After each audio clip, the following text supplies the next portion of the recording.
Video शुरू करने से पहले आपसे निवेदन है कि हमारे चैनल को सब्सक्राइब जरूर करें and like and bell icon के बटन को दबाना ना भूलें। आइए वीडियो शुरू करते हैं। परिशिष्टम व्याकरण भाग। हम बचे हुए परिशिष्ट व्याकरण भाग के ऊपर भी चर्चा कर लेते हैं।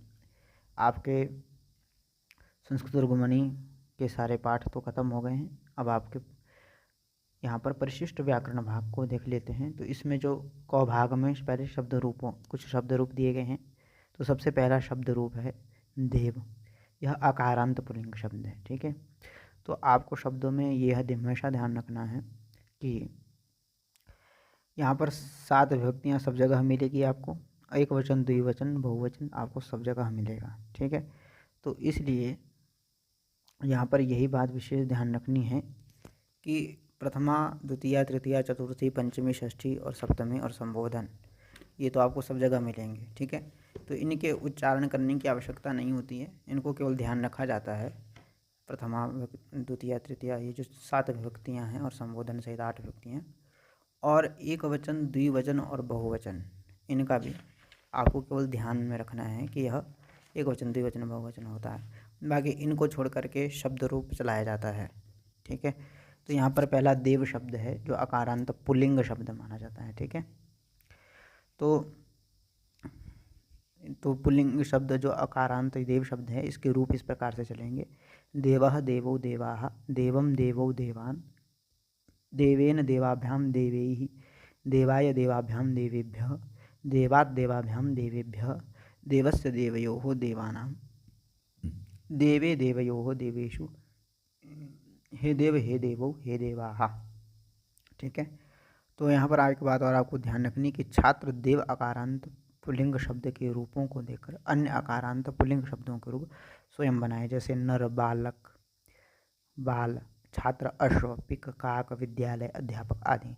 तो आपने यह ध्यान देना है कि जैसे आपने यह देव शब्द चलाया अकारांत पुल्लिंग शब्द, ऐसे ही जितने भी आकारांत पुल्लिंग शब्द है जैसे कि नर है, बाल है, बालक है, छात्र है, अश्व है, पिक है, काक है, तो आप इसको जो है देव शब्द की ही तरह चला सकते हैं। ठीक है, जैसे देवः देवो देवाः, तो नर शब्द अकारांत पुल्लिंग है तो ये भी ऐसे ही चलेगा। नरः नरो नरा नराः, बालः बालो बालाः, बालकः बालको बालकाः, है ना।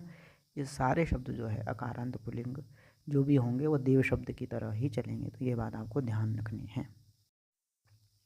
फिर उसके बाद में जो है लता शब्द है जो अकारांत स्त्रीलिंग शब्द है, लता। ठीक है, अब यह जो लता शब्द है ये इस प्रकार से चलेगा। लता लते लताः, लतां लते लताः, लतया लताभ्यां लताभिः, लतायै लताभ्यां लताभ्यः, लतायाः लताभ्यां लताभ्यः, लतायाः लतयोः लतानां, लतायां लतयोः लतासु, हे लते हे लते हे लताः। ठीक है, अन्य सामान्य अकारांत स्त्री शब्द छात्रा, माला, अध्यापिका, कन्या, बालिका आदि। अब जैसे आपने लता शब्द जैसे यहाँ पर पढ़ा, ऐसे ही लता शब्द की जो तरह अकारांत स्त्रीलिंग जैसे छात्रा, माला, अध्यापिका, कन्या, बालिका, ये शब्द भी बिल्कुल ऐसे ही चलेंगे जैसे लता शब्द चला। ठीक है, छात्रा, छात्रे, छात्राः, माला, माले, माला, इस प्रकार से। ठीक है, और साथ में यहाँ पर फल शब्द जो तीसरा है अकारांत नपुंसकलिंग शब्द है। ठीक है, तो यहाँ दिया गया है, आपको पहले पुल्लिंग शब्द के बारे में बताया, फिर स्त्रीलिंग शब्द के बारे में बताया, अब यहाँ पर अकारांत नपुंसक लिंग शब्द के बारे में बताया जा रहा है। तो ये फल शब्द कैसा है, अकारांत नपुंसक लिंग शब्द है। ठीक है, इसके रूप चलेंगे फलम फले फलानि, फलम फले फलानि। ठीक है, द्वितीय विभक्ति में भी फलम फले फलानि, फिर फलेन फलाभ्याम फले ही, फलाय फलाभ्याम फलेभ्यः, फलात् फलाभ्याम फलेभ्यः, फलस्य फलयोः फलानां, फले फलयोः फलेषु, हे फले हे फले हे फलाः। ठीक है, अब इसके बाद जो है छात्र ध्यान दे कि फल आदि अकारांत नपुंसक लिंग शब्दों के रूप तृतीया से सप्तमी विभक्ति तक अकारांत पुल्लिंग शब्द रूपों की तरह ही होते हैं। अन्य सामान्य अकारांत नपुंसक लिंग शब्द पुस्तक, पत्र, चित्र, मित्र, चक्र, वस्त्र, पुष्प, गृह, नेत्र आदि। तो केवल सबसे बड़ी बात ध्यान देने की ये है कि जो ये अकारांत जो नपुंसक लिंग शब्द होते हैं ये बहुत सरल होते हैं। सरल इसलिए होते हैं क्योंकि तृतीया विभक्ति से लेकर के सप्तमी विभक्ति तक जो नपुंसक लिंग में चलने वाले अकारांत जो नपुंसक लिंग जो शब्द रूप होते हैं वह पुल्लिंग शब्द की ही तरह चलते हैं तृतीया से सप्तमी तक। ठीक है, केवल अंतर कहाँ आता है? प्रथमा और द्वितीय विभक्ति में और संबोधन में। ठीक है, तो प्रथमा द्वितीया में फलम फले फलानि, फलम फले फलानि। और एक और बात ध्यान देने की यहाँ पर यह है कि जो प्रथमा का रूप होगा वही द्वितीया में भी वही रूप चलता है पुल्लिंग में। ठीक है, जैसे फलम फले फलानि प्रथमा व्यक्ति के रूप हैं, वैसे द्वितीय व्यक्ति के भी फलम फले फलानि।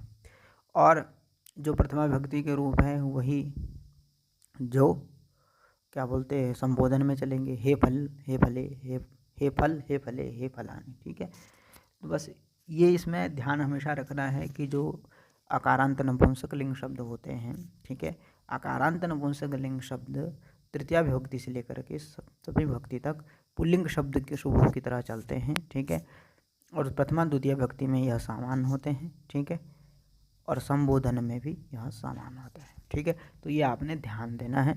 और अन्य सामान्य अकारांत नपुंसक लिंग शब्द भी आप फल शब्द की तरह चला सकते हैं, जैसे कि पुस्तक है, पत्र है, मित्र है, चित्र है, चक्र है, वस्त्र है, पुष्प है, गृह है, नेत्र है, ये आदि आदि जितने भी शब्द हैं ये फल शब्द की तरह इनके रूप चलते हैं। जैसे पुस्तकम पुस्तके पुस्तकानि, पत्रम पत्रे पत्राणि, चित्रम चित्रे चित्राणि। ठीक है, तो ये बात आपने ध्यान रखनी है।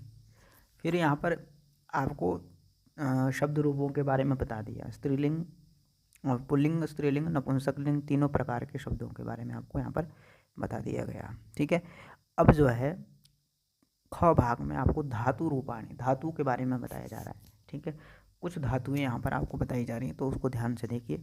छात्रों के पाठ्यक्रम के अनुसार धातु के लट लकार वर्तमान काल तथा लिट लकार भविष्यत काल के ही रूप दिए जा रहे हैं।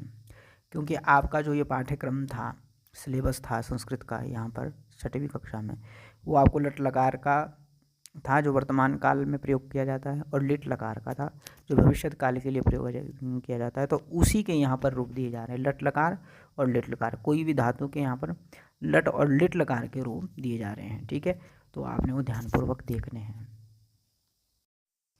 अब लट लकार के रूप के प्रत्यय जो है, पहले तो लट लकार के प्रत्यय जान लीजिए। ठीक है, और लिट लकार के प्रत्यय देखो, आपको पीछे लट लकार के बारे में बताया गया था। ठीक है, तो उनके आपको प्रत्यय बताए गए थे कि किसी भी धातु के साथ लट लकार वाले आप प्रत्यय लगा दीजिए।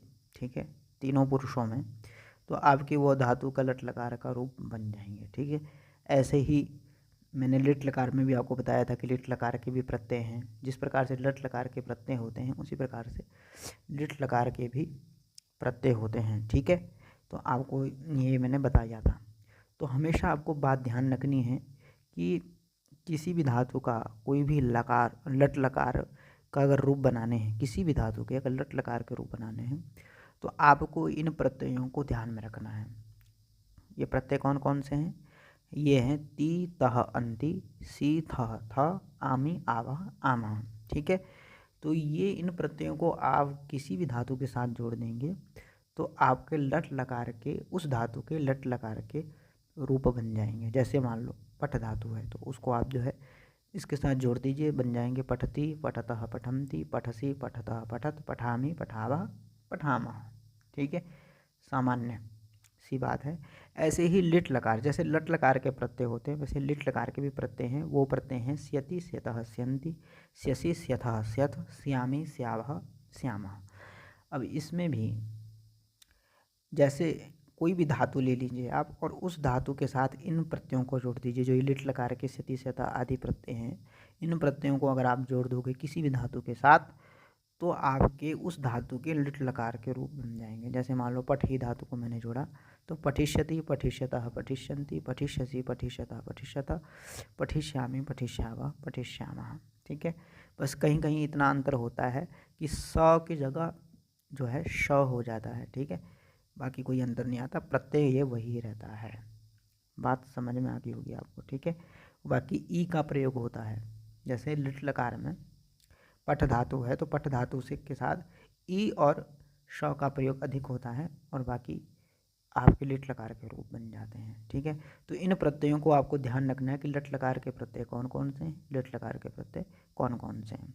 तो देखिए, जैसे मैंने आपको बताया था कि लट लकार के साथ ये प्रत्यय जोड़ दीजिए तो आप किसी धातु के रूप चलेंगे। तो देखिए यहाँ पर जो धातु पठ धातु है जिसका अर्थ होता है पढ़ना, उसके लट लकार के रूप यहाँ पर दिए गए हैं। तो यहाँ पर जो रूप दिए गए हैं सबके साथ वही प्रत्यय जोड़े गए हैं, तीतः अंत आदि। फिर यहाँ पर रूप बनाए गए हैं। तो इन पठ धातु के लट लकार के रूप ये देखिए आपके सामने इस प्रकार से है। पठति पठतः पठन्ति, पठसि पठथः पठत, पठामि पठावः पठामः। ठीक है, सामान्य रूप से वही प्रत्यय लगे हैं लट लकार वाले।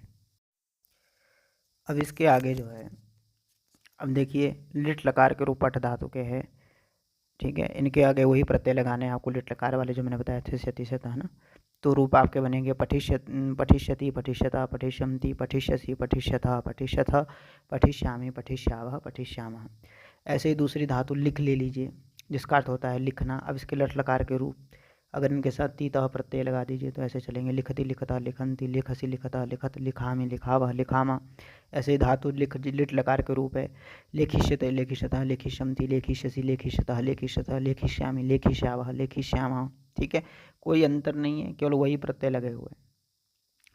ऐसे ही आपके आगे की धातु है नम धातु जिसका अर्थ होता है नमस्कार करना। ठीक है, लट लकार के रूप है नमति नमतः नमन्ति नमसि नमतः नमत, नमामि नमावः नमामि नमावः नमामः। ठीक है, ऐसे ही इसके लिट लकार के रूप है नंसति नंसतः नंसति नंससि नंसतः नंसत, नंस्यामि नंस्यावः नंस्यामः। ऐसे ही खाद धातु लट लकार के रूप है जिसका अर्थ होता है खाना। खादति खादतः खादन्ति खादसि खादतः खादथ, खादामि खादावः खादामः। तो आप देख रहे हैं कि सामान्य रूप से केवल वही प्रत्यय सबके बाद में लगे हैं हर एक धातु के और वही रूप बने हुए हैं। ठीक है, तो ये कठिन नहीं है। फिर आगे ऐसे ही खाद धातु के लिट लकार के रूप खादिष्यतः खादिष्यति खादिष्यतः खादिष्यन्ति खादिष्यसि खादिष्यतः खादिष्यथः खादिष्यामि खादिष्यावः खादिष्यामः। अब पा धातु जिसके स्थान पर पिब आदेश होता है जिसका अर्थ होता है पीना, लट लकार के रूप है पिबति पिबतः पिबन्ति पिबसि पिबतः पिबत पिबामि पिबावः पिबामः। लिट लकार के रूप हैं पास्यति पास्यतः पास्यन्ति पास्यसि पास्यतः पास्यत पास्यामि पास्यावः पास्यामः। ठीक है, तो यहाँ ये बात ध्यान देना है कि पा धातु के स्थान पर पिब आदेश होता है उसके रूप चलते हैं ना, पिबति पिबता। ऐसे ही अब धातु क्रीड धातु है जिसका अर्थ होता है खेलना, इसके लट लकार के रूप है क्रीडति क्रीडतः क्रीडन्ति क्रीडसि क्रीडतः क्रीडतः क्रीडामि क्रीडावः क्रीडामः। लिट लकार के रूप है क्रीडष्यति क्रीडिष्यति क्रीडिष्यतः क्रीडिष्यन्ति क्रीडिष्यति क्रीडिष्यतः क्रीडिष्यतः क्रीडिष्यामि क्रीडिष्यावः क्रीडिष्यामः, है ना। अब धातु हंस धातु है जिसका अर्थ होता है हंसना, इसके लट लकार के रूप हैं हसति हसतः हसन्ति हससि हसतः हसत, हसामि हसावः हसामः। तो आप देख रहे हैं कि वही प्रत्यय यहाँ पर लग रहे हैं जो हर एक धातु में लगे थे, तीतः अंति आदि, और लिट लकार में स्यसि स्यथः स्यथ वाले, स्यति स्यथः स्यथ वाले, है ना। तो आपने ये ध्यान रखना है। ऐसे ही हस धातु के लिट लकार के रूप है हसिष्यति हसिष्यतः हसिष्यन्ति हसिष्यसि हसिष्यतः हसिष्यथः हसिष्यामि हसिष्यावः हसिष्यामः। ऐसे ही धाव धातु जिसका अर्थ होता है दौड़ना या भागना, लट लकार के रूप है धावति धावता धावन्ति धावसि धावता धावत, धावामि धावावः धावामः। लिट लकार के रूप है धाविष्यति धाविष्यता धाविष्यन्ति धाविष्यसि धाविष्यतः धाविष्यतः धाविष्यामि धाविष्यावः धाविष्यामः, है ना। ऐसे ही पत धातु का अर्थ होता है गिरना, इसके लट लकार के रूप है पतति पततः पतन्ति पतसि पततः पतत, पतामि पतावः पतामः। ऐसे लिट लकार के रूप है पतिष्यति पतिष्यतः पतिष्यन्ति पतिष्यसि पतिष्यतः पतिष्यतः पतिष्यामि पतिष्यावः पतिष्यामः। ठीक है, और इसी के अब आगे धातु है गम धातु जिसके स्थान पर गच्छ आदेश होता है जिसका अर्थ होता है जाना। ठीक है, इसके लट लकार के रूप है गच्छति गच्छतः गच्छन्ति गच्छसि गच्छथः गच्छथ, गच्छामि गच्छावः गच्छामः। ठीक है, तो यहाँ पर गम धातु के स्थान पर गच्छ आदेश होता है और उसी के रूप चलते हैं, ये आपने ध्यान रखना है। ठीक है, अब लिट लकार के रूप देखिए गम धातु के गमिष्यति गमिष्यतः गमिष्यन्ति गमिष्यसि गमिष्यतः गमिष्यथः गमिष्यामि गमिष्यावः गमिष्यामः, यहाँ गच्छ आदेश नहीं होता। ठीक है, कृ धातु जिसका अर्थ होता है करना, लट लकार के रूप है करोति कुरुतः कुर्वन्ति करोषि कुरुथः कुरुथः करोमि कुर्वः कुर्मः। और लिट लकार के रूप चलेंगे इसके करिष्यति करिष्यतः करिष्यन्ति करिष्यसि करिष्यतः करिष्यथः करिष्यामि करिष्यावः करिष्यामः। तो यहाँ केवल थोड़ा सा अंतर आपको दिखेगा क्री धातु में, बाकी जो है सामान्य रूप से एक जैसे ही रूप चलते हैं। तो आपको यहाँ पर शब्द रूप और धातु रूपों के बारे में बता दिया गया। ठीक है, अकारांत पुल्लिंग शब्द, आकारांत स्त्रीलिंग और आकारांत नपुंसक लिंग शब्दों के बारे में बता दिया। ठीक है, और लट लकार और लिट लकार। ठीक है, धातु के लट लकार और लिट लकार के बारे में आपको बता दिया कि धातु के लट लकार और लिट लकार कैसे चलते हैं। तो कुछ एक धातुओं के रूप आपको यहाँ पर बताए गए। ठीक है, तो सामान्य रूप से आपको जो है धातु में लट लकार और लिट लकार के प्रत्यय याद रखने हैं भी। उनके प्रत्यय कौन कौन से हैं, अगर आप प्रत्यय याद कर लेते हैं तो उनके आपको रूप याद करने में कठिनाई नहीं होगी। ठीक है, और एक और बात है कि हर एक धातु को आप जरूर पढ़िए, क्योंकि सभी धातु के रूप एक जैसे नहीं चलते हैं। ठीक है, जैसे आप कहीं कहीं देख रहे थे भी, गम धातु के स्थान पर गच्छ आदेश हो गया, पा धातु के स्थान पर पिब आदेश हो गया, तो उसका पिबती पिबता रूप चला। लेकिन लिट लकार में पास्यति पास्यतः पास्यन्ति यही रूप चला, वहाँ पा के स्थान पर पिब आदेश नहीं हुआ। ठीक है, ऐसे ही गम धातु के लिट लकार में गमिष्यति रूप चला। ठीक है, अब यहाँ पर गम धातु के स्थान पर गच्छ आदेश नहीं हुआ। तो इसलिए इन बातों को ध्यान रखने के लिए आपको उनको पढ़ना जरूरी है। ठीक है, बाकी मैंने आपको सब कुछ बता दिया, समझ नहीं आएगा तो पूछ लेना। चैनल को सब्सक्राइब कीजिए। धन्यवाद। नमो नमः।